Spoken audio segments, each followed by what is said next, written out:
아름다운 특창으로 하나님께 영광 돌린 찬양대에게 하나님의 귀한 축복이 함께하기를 간절히 바랍니다. 하나님께 영광 돌리기 위해서 저도 한 주일 동안 말씀을 열심히 준비하는데 저 못지않게 하나님께 영광 돌리기 위해서 우리 찬양대도 열심히 찬양을 준비하며 이렇게 합니다. 그래서 온전히 준비하면서 마음을 드린 하나님께 드리는 예배는 하나님께서 가장 기뻐하는 예배입니다. 그러므로 주님께 예배하는 모든 일들 가운데 여러분 기도하는 마음으로 하나님께 진정성 있게 예배하시는 우리 모두가 되기를 바랍니다. 우리 성도들도 하나님의 예배의 자리에 이제 초청을 받았는데 진정성 있게 예배 드리기 위한 마음의 준비를 하시고 하나님께 영광 돌리게 되기를 간절히 바랍니다. 한 주일 동안 평안하셨습니까?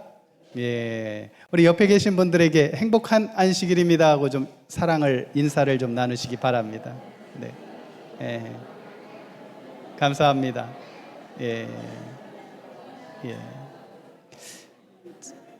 제가 여기서 이렇게 보니까 우리 김옥자 집사님 아드니신 정병호 원장님 뵈이는 것 같았는데 어디 계시죠? 그렇죠. 제가 아까 잠깐 봤는데 환영합니다. 오랜만에 또 뵀습니다. 박수 한번 해주십시오. 환영합니다. 자, 그리고 우리 이정임 집사님이 항상 든든하게 생각하는 사랑하는 자녀들, 가족들 이렇게 함께 하셨습니다. 자, 함께 같이 한번 좀 인사 좀 해주십시오. 감사합니다.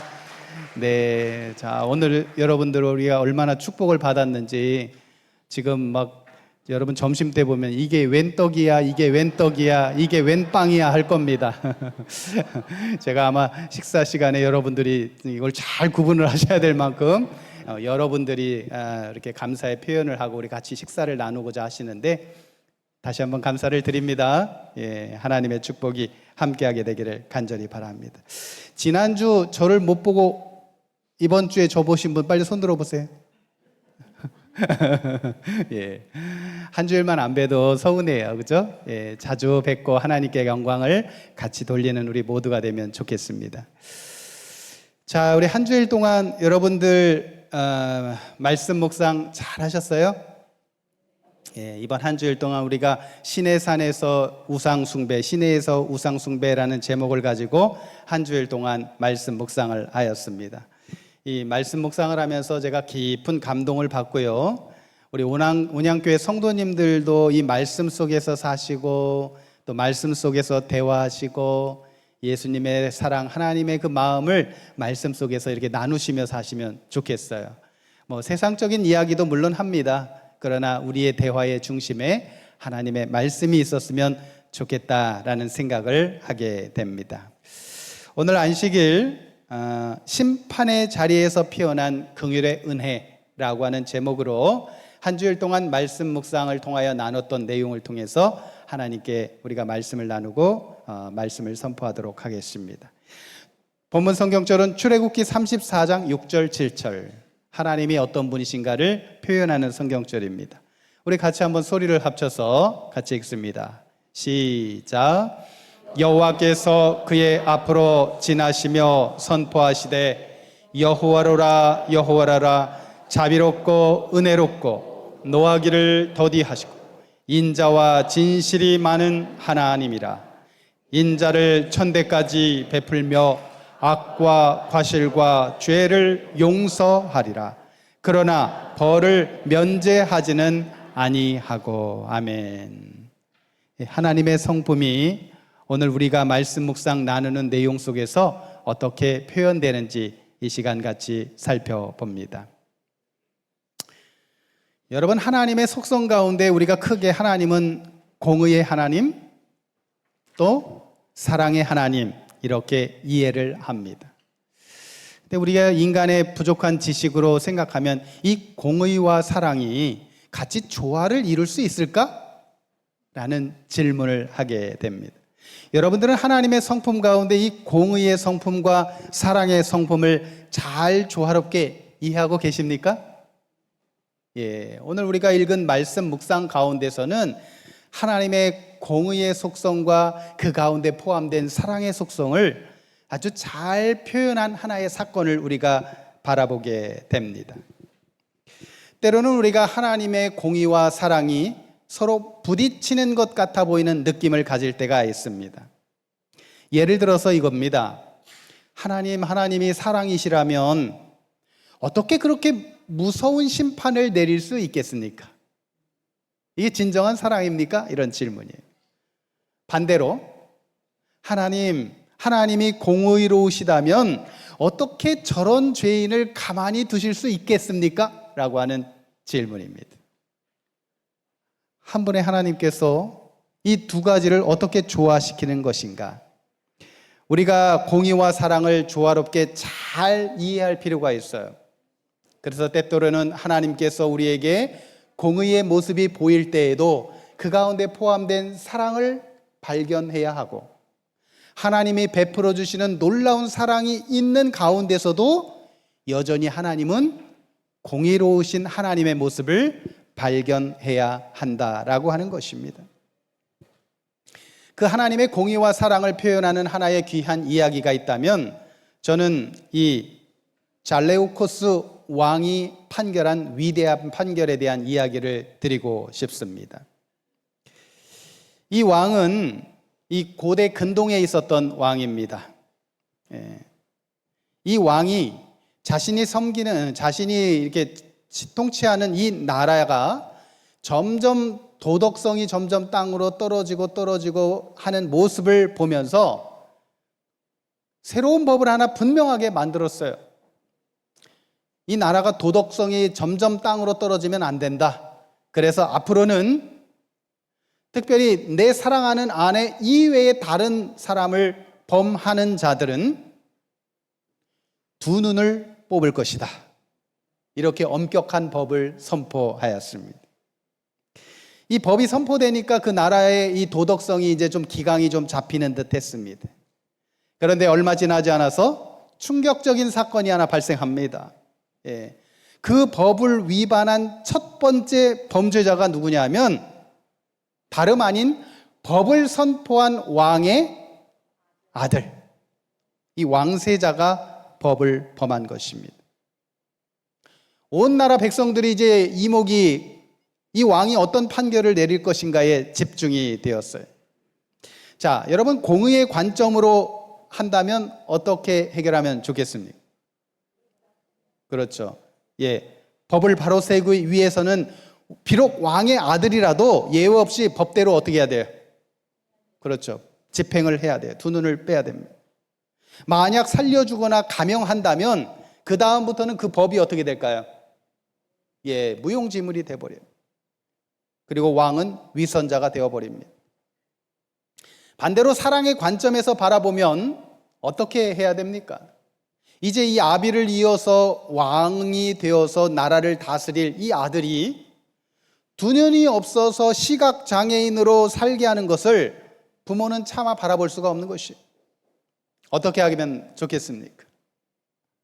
이 고뇌하던 왕이 역사에 남을 놀라운 판결을 내리지요. 그렇죠? 왕이 집행관에게 가서 말합니다. 먼저 내 아들의 한 눈을 뽑으라. 그리고 나머지 한쪽 눈은 아비인 내 눈을 뽑으라. 그리고 법을 이루도록 하여라. 이렇게 명령 내렸습니다. 결국 아들은 한쪽 눈을 잃고 법의 엄중함을 뼈저리게 배웠고, 왕은 자신의 눈 하나를 내주면서 아들을 향한 끊임없는 사랑을 증명한 것입니다. 제가 드린 이 예화는 여러분들이 여러 번 들었던 예화일 것이에요. 법의 엄격함과 공의를 훼손하지 않으면서도 자식을 구원하는 사랑을 보여주는 이 통치자, 그의 결과로 인해서 공의와 사랑이 아름답게 융화되고 이해될 수 있다는 사실을 우리에게 보여주는 것입니다. 오늘 우리가 읽은 본문 가운데서도 시내산의 사건 가운데서 이 왕처럼 하나님께서 그러한 마음을 가지고 서 계신 것입니다. 여러분, 이스라엘 백성들은 하나님의 은혜로 애굽에서 구원받았지요. 그죠? 그리고 구원받으면서 얼마 전에 그들이 하나님과 언약을 맺었어요. 어떤 언약을 맺었냐면 앞으로 우리는 하나님의 말씀에 절대 순종하겠습니다. 이렇게 언약을 맺었어요. 그런데 여러분, 모세가 십계명을 받으러 시내산에 올라간 사이 불과 40일 만에 그들이 어떤 잘못을 저지르죠? 그렇죠. 금송아지를 만들고 춤을 추며 배도의 길을 걸어갑니다. 하나님의 거룩한 정부와 공의를 유지하기 위해서는 이 반역에 대한 형벌을 집행할 수밖에 없었어요. 그런데 여러분, 그 무서운 심판의 한복판 가운데서 하나님께서는 여전히 백성들을 사랑하는 긍휼의 마음을 갖고 있다는 사실을 우리는 발견하게 됩니다. 얼마나 감사합니까? 저는 이 장면을 읽으면서 하나님 앞에 하나님 감사합니다. 나에게 아직도 부족하지만 기회를 주셔서 감사합니다. 제가 그랬어요. 제가 속으로 그래서 외쳤어요. 이 말씀을 준비하면서 하나님 여전히 공의를 보여주시면서 그 가운데 변함없는 사랑을 우리에게 보여주시니 얼마나 감사합니까? 하고 감사를 외쳤습니다. 여러분, 모세가 시내산에서 내려와 진영 입구에 서서 이 장면들을 다 바라봤어요. 그리고 나서 모세는 이렇게 정리합니다. 죄를 지었든지 그렇지 않든지 누구든지 여호와 편에 있는 사람은 나오라 그랬어요. 그래서 백성들이 다 주님 앞에 나왔어요. 그리고 나서 이 범죄에 가담하지 않은 사람들은 한쪽으로 서라. 우상 숭배에 가담하지 않았던 누가? 레위 지파가 모세의 편에 섰어요. 한쪽에 이렇게 다 세워놨어요. 그리고 또 뭐라고 말해요? 범죄를 했지만 회개하는 자들은 왼편으로 서라 그랬어요. 그래서 여러분, 저는 이 장면을 보면서 이 말씀을 잘 이해하지 못했을 때는 하나님께서 죄를 진 자들은 곧바로 뭐 한 것처럼? 벌하고 멸한 것처럼 녹였는데, 여러분, 이 내용을 유심히 살펴보니까 하나님의 긍휼은 모두 다 살려주기로 결심을 한 것 같아요. 그렇죠? 죄로 가담하지 않는 자는 어떻게 하라? 오른편으로 서라. 죄에 가담했지만 회개하는 마음을 가진 사람들은 왼편에 서라 그랬어요. 자, 그러면 멸망당한 약 3,000명의 사람, 죽임당한 3,000명의 사람들은 도대체 누굽니까? 어떤 부류의 사람들이에요? 그렇죠. 예. 수많은 회개의 기회와 다시 돌이키라고 하는 기회를 끝까지 거절했던 3,000명은 결국 어떻게 됐어요?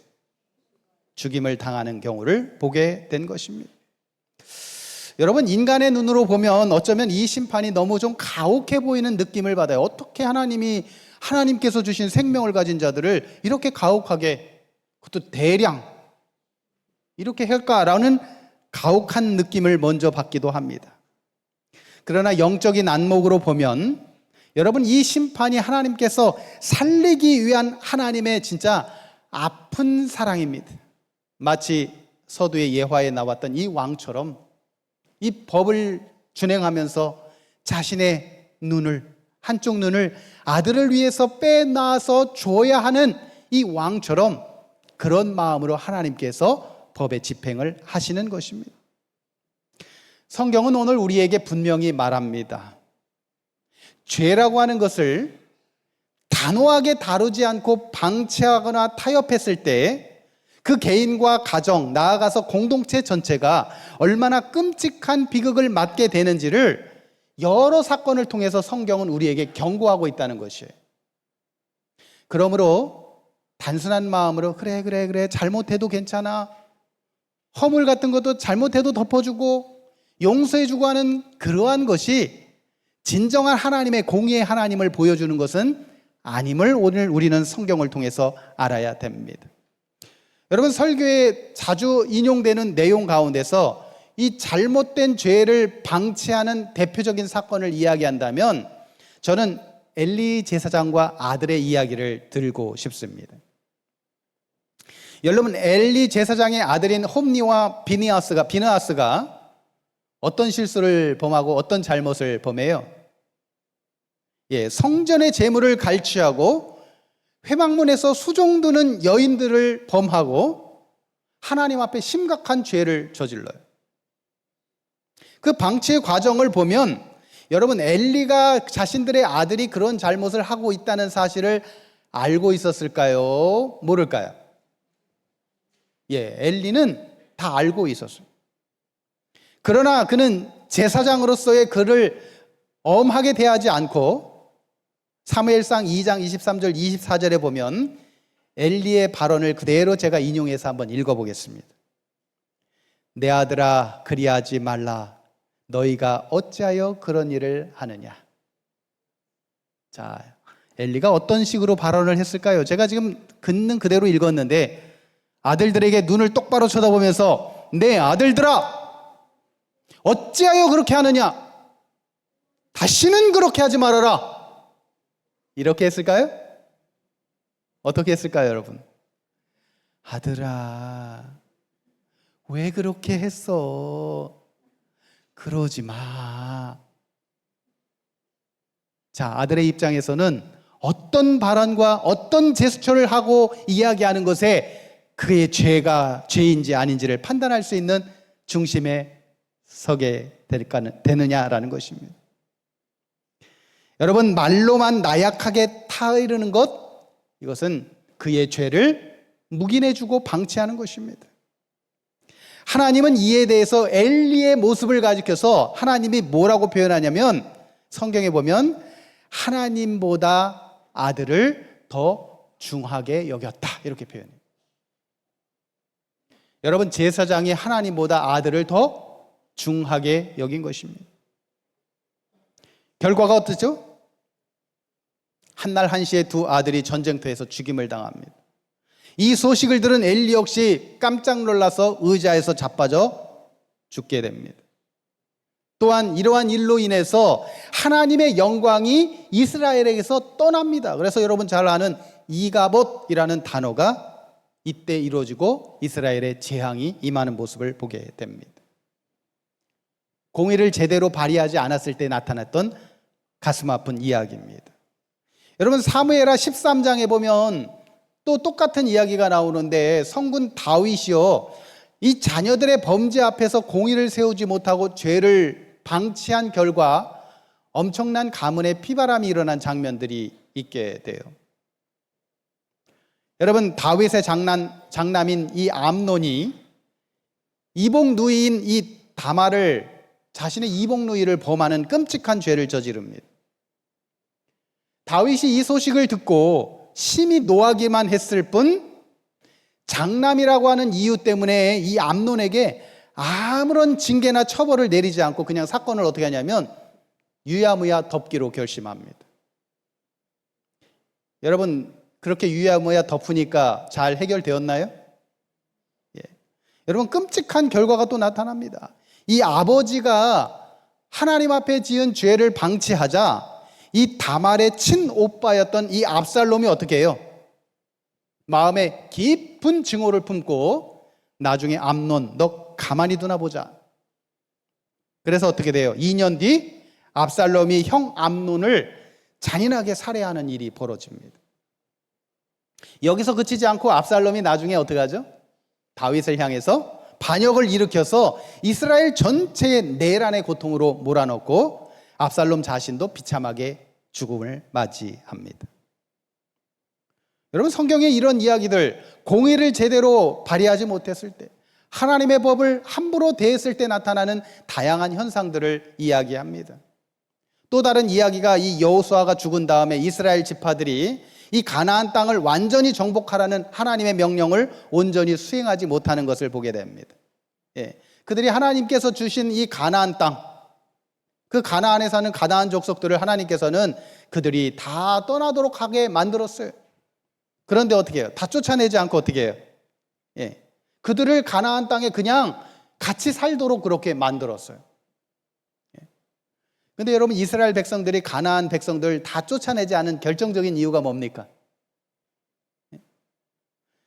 그 가나안 백성들이 뭐라고 얘기하냐면, 우리가 그냥 여기서 살면서 너희들 필요한 거 있으니까 내가 조공 바치겠으니까 조공 받고 그냥 우리 여기서 살도록 해달라 이랬습니다. 하나님의 명령과 그들이 요구하는 것들을 명확하게 구분하지 못했어요.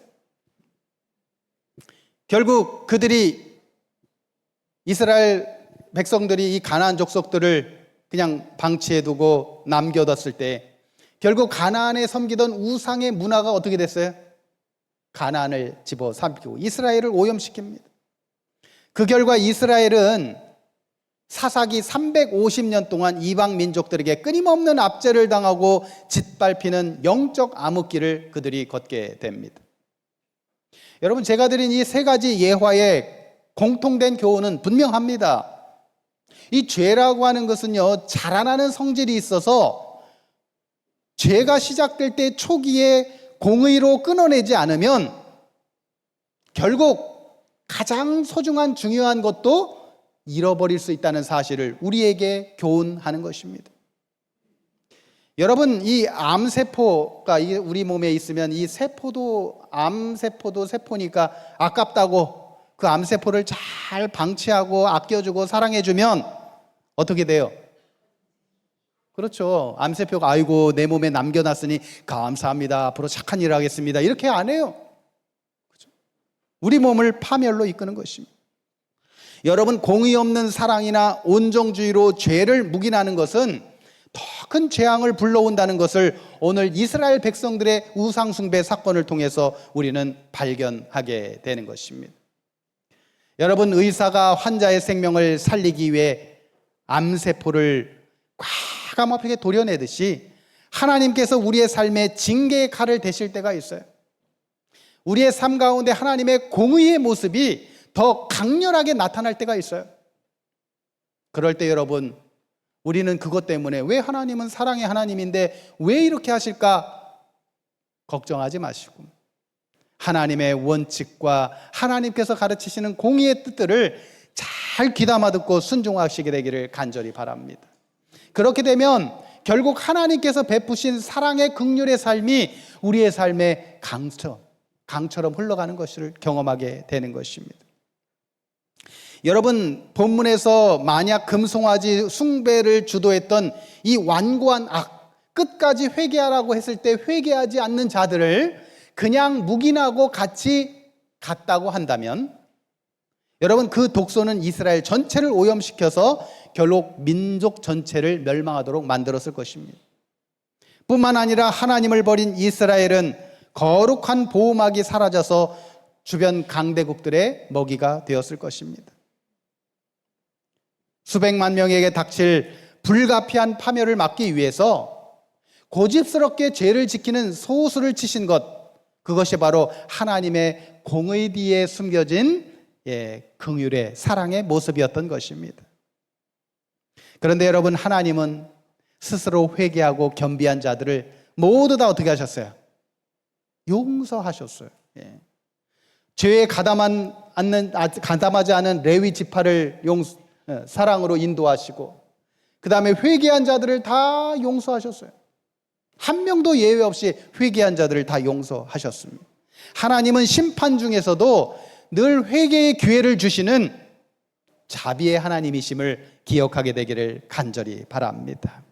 사랑하는 여러분이요, 혹시 아직도 내 삶 속에서 나만 알고 있는 방치해둔 은밀한 죄가 있다면 세상과 타협하며 키워온 탐욕의 어떤 금송아지가 내 마음에 있다면 하나님이 기뻐하시지 않는 것들을 내가 어쩔 수 없이 붙잡고 있겠다라고 결심하며 갖고 있는 것이 있다면 여러분, 이 시간 오늘 우리가 한 주일 동안 명상한 말씀에 빗대어서 과감하게 죄들을 내어 던지시게 되기를 간절히 바랍니다.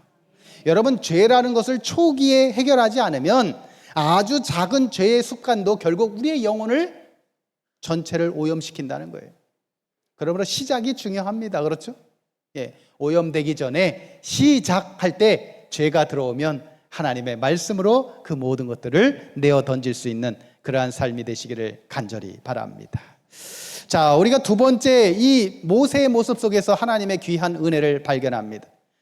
여러분, 진중에 3,000명이 죽고 전염병이 돌자 이제 온 진영에 공포가 돌았어요.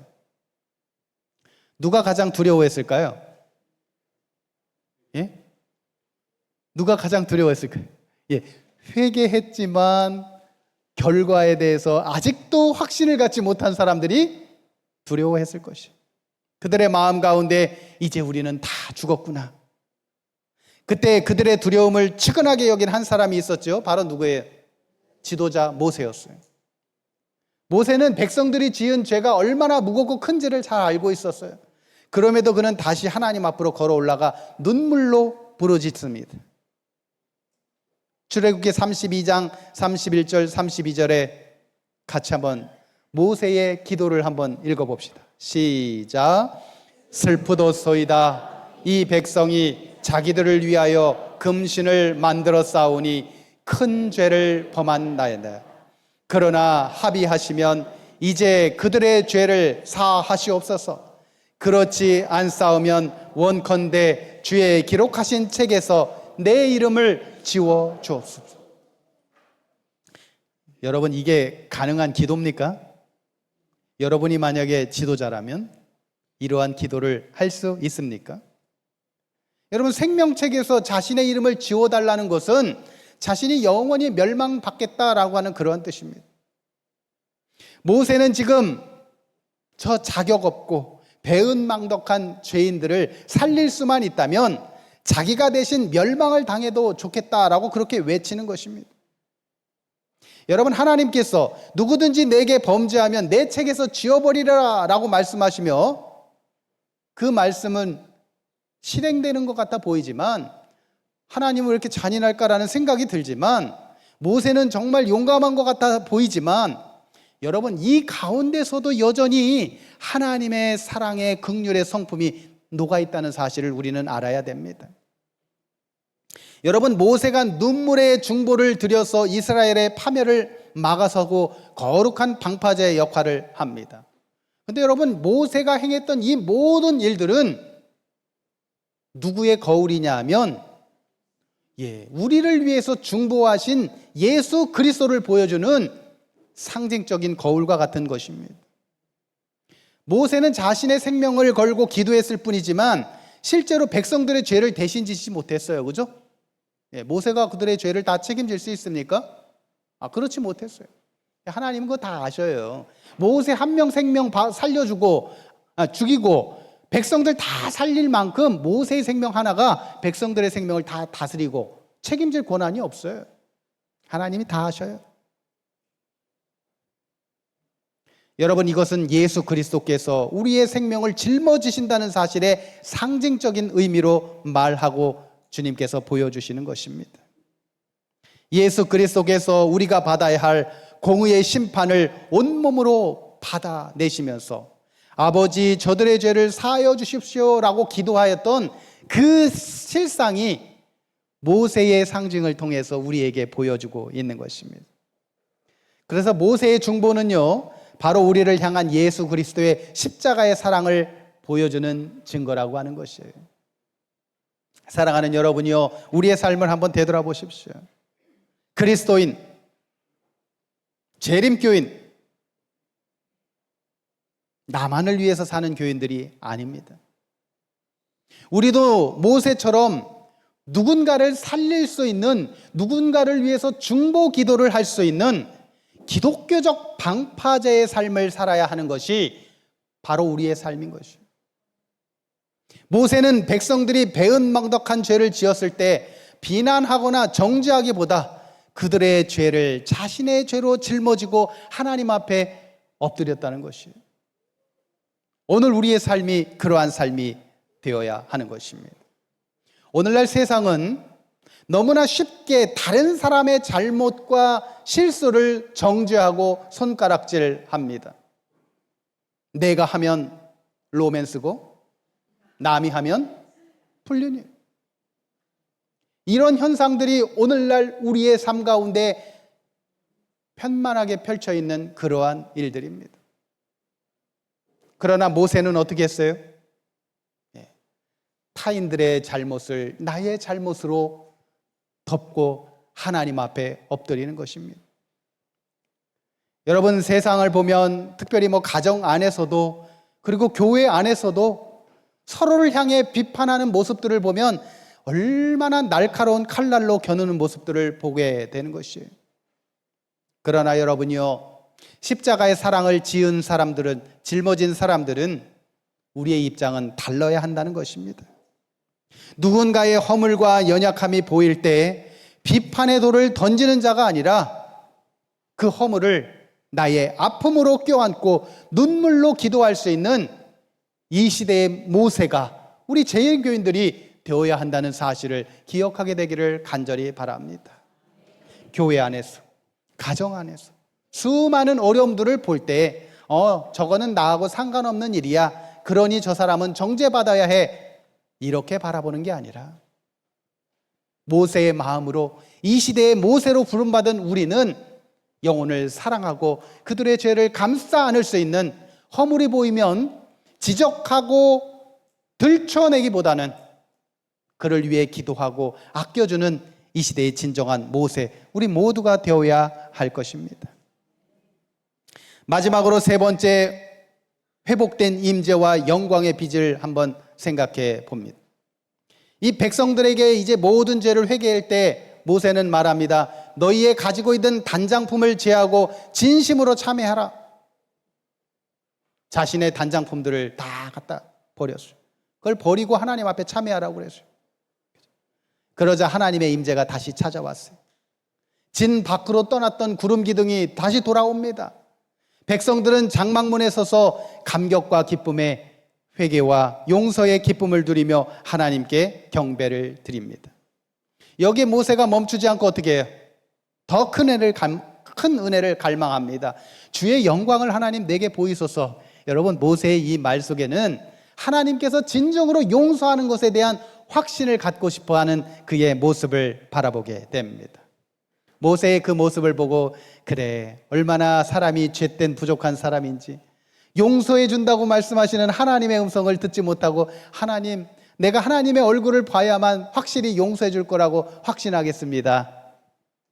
그러자 하나님께서 모세에게 말하죠. 그렇죠? 그래, 그럼 와서 봐라.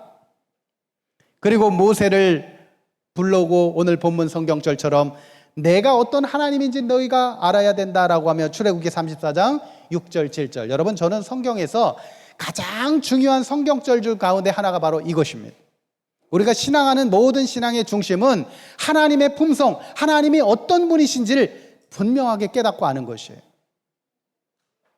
하나님이 어떤 하나님이에요? 여호와로라, 여호와로라. 자비롭고 은혜롭고 노하기를 더디하시고 인자와 진실이 많은 하나님이라. 인자를 천대까지 베풀며 악과 과실은 용서하시는 그러한 하나님이라는 것이죠. 그래서 여러분, 하나님의 영광을 보고 나서 이 모세의 얼굴이 어떻게 바뀌었어요? 빛으로 가득했어요. 자신의 얼굴을 수건으로 가릴 만큼 빛으로 가득했습니다. 여러분, 모세의 수건에 담긴 영적 진리가 있는데, 여러분, 신성하신 하나님과 우리가 자주 만나게 되면 우리의 삶이 어떻게 돼요? 그렇죠. 빛으로 가득하게 되는 거예요. 그렇죠. 그래서 여러분, 흙 가지고 이렇게 만지는 사람하고 같이 가까이 놀면 우리 몸에 뭐가 묻어요? 흙이 묻어요. 그렇죠? 하나님의 영광의 빛 가운데서, 말씀 가운데서, 그 가운데서 함께하고 즐기면 우리의 삶이 환하게 변하는 것이에요. 하나님의 영광이 함께하게 되는 것이에요. 그러므로 하나님의 말씀의 묵상의 자리에 자주 나오시고, 하나님께 예배하는 자리에 자주 나오시고, 하나님께 봉사하고 영광을 돌리는 자리에 자주 나오시는 저와 여러분 되시기를 이 시간에 간절히 바랍니다. 저는 이제 말씀을 마치면서 오늘 우리는 시내산의 비극 속에서 피어난 하나님의 거대한 사랑과 긍휼의 모습을 보았습니다. 여러분, 하나님은 공의로운 하나님이시기 때문에 결코 죄를 그냥 가볍게 묵인하지 않으십니다. 그러나 하나님은 동시에 자비로우신 하나님이기 때문에 우리가 마음을 찢고 회개할 때 모든 과실을 용서하시고 다시 임재의 자리로 초청하시는 그러한 하나님이십니다. 여러분, 우리들의 삶 가운데 은밀한 죄를 걷어내고 회개할 때 모세의 얼굴에 빛이 났던 것처럼 하나님의 형상을 반사할 수 있는 거룩한 삶으로 회복된다는 사실을 오늘 우리가 말씀 통해서 알게 되시기를 간절히 바랍니다. 혹시 마음속에 하나님 앞에 내놓지 못한 부끄러운 그런 죄가 있습니까? 내 삶의 단장품 모두를 우상을 내려놓고 참회의 자리로 나왔던 이스라엘 백성처럼 오늘 우리가 가지고 있는 죄들을 모두 버려버리고 하나님 보좌 우편에 나아갈 수 있는 저와 여러분 되기를 간절히 바랍니다. 심판의 자리에서도 긍휼을 잊지 않으신 좋으신 하나님, 그분이 바로 우리의 하나님이십니다. 우리가 그 구원의 기쁨을 즐겨 찬양하고 하나님께 예배할 수 있는 우리 모두가 되고 우리의 생애가 되기를 이 시간 간절히 바라면서 말씀을 드리겠습니다. 기도하겠습니다. 사랑과 공의의 하나님, 시내산 아래서 방황하던 이스라엘의 모습이 바로 우리들의 모습임을 고백합니다. 하나님의 은혜를 입고도 삶의 자리에서 세상의 우상과 탐욕의 금송아지를 만들었던 저희들의 부족한 모습들을 용서하여 주옵소서. 하나님, 모세가 하나님과 깊이 교통할 때 그의 얼굴에서 영광의 광채가 빛난 것처럼 저희들 또한 매일 기도와 말씀으로 주님을 닮아가도록 인도하여 주시옵소서. 그리하여 죄를 미워하되 죄인을 사랑하시는 하나님의 자비로운 품성이 내 가정과 이웃에게 온전히 반사하는 우리 모두가 축복의 통로가 될 수 있도록 인도하여 주시옵소서. 우리를 끝까지 포기하지 않으시고 긍휼을 베푸시는 예수 그리스도의 이름으로 기도합니다.